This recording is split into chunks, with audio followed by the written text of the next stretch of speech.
ఇజ్రాయెల్కు మరో గట్టి ఎదురుదెబ్బ, ఊహించని షాక్ తగిలిందంటూ వార్తలు అయితే వస్తున్నాయండి. ఆ వివరాలు అనేది వీడియో రూపంలో తెలుస్తుంది. మెండు వరకు చూడండి, పూర్తి వివరాలు అయితే అర్థమవుతుంది. మరోసారి ఛానల్స్ సబ్స్క్రైబ్ చేసుకోండి, బెల్ ఐకాన్ ఆల్ పెట్టి యాప్ చేయండి. మిత్రులందరికీ వీడియోను షేర్ చేయండి.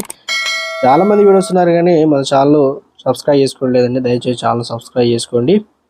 వివరాలకు వచ్చినట్లయితే ఇజ్రాయెల్కు ఎదురుదెబ్బ, మిలిటెంట్లు ఆకస్మికంగా దాడి, 9 మంది సైనికులు మృతి, మరో చోట మరొకరికి మరణం. పౌర మరణాలపైన అమెరికా అధ్యక్షుడు బైడెన్ హెచ్చరిక, అంతర్జాతీయంగా ఒంటరవుతున్న స్పష్టీకరణ.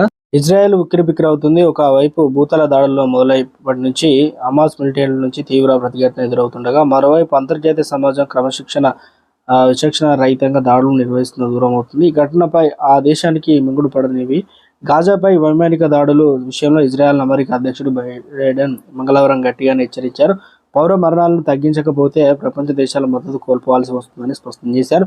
ఉత్తర గాజాలో జరగాల్సినటువంటి ఆకస్మిక దాడిలో 9 మంది ఇజ్రాయెల్ సైనికులు మరణించారు, మరో చోట ఒకరు మృతి చెందారు. దీంతో ఇప్పటిదాకా 115 మంది ఇజ్రాయెల్ సైనికులు యుద్ధంలో మరణించారు. అతిపెద్ద దెబ్బ. భూతల దాడులు మొదలైనప్పటి నుంచి ఇప్పటి వరకు జరిగిన పోరాటం ఇజ్రాయెల్ అతిపెద్ద దెబ్బ తగిలింది. మంగళవారం షేజాయాలో సైన్యంపై జరిగిన ఆకస్మిక దాడిలో 2 కమాండర్లు సహా 9 మంది సైనికులు ఏదైతే మృతి చెందారు. చనిపోయిన వారిలో గోలానీ బ్రిగేడ్ కమాండర్ బృందం అధిపతి ఇజ్జాక్ బెన్ 44 ఉన్నారు. మిగిలిన వారు ఒకరు కర్నల్, కమాండర్, మేజర్ తదితరులు.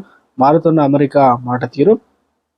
మొత్తానికి గాజాలోకి ప్రవేశిస్తున్న ఇజ్రాయెల్ సైన్యం ఒక్కసారిగా ఆకస్మిక దాడి, మిలిటరీలు 9 మంది మరణించడం, సైనికులు ఊహించని షాకే తగిలిందంటున్నారు.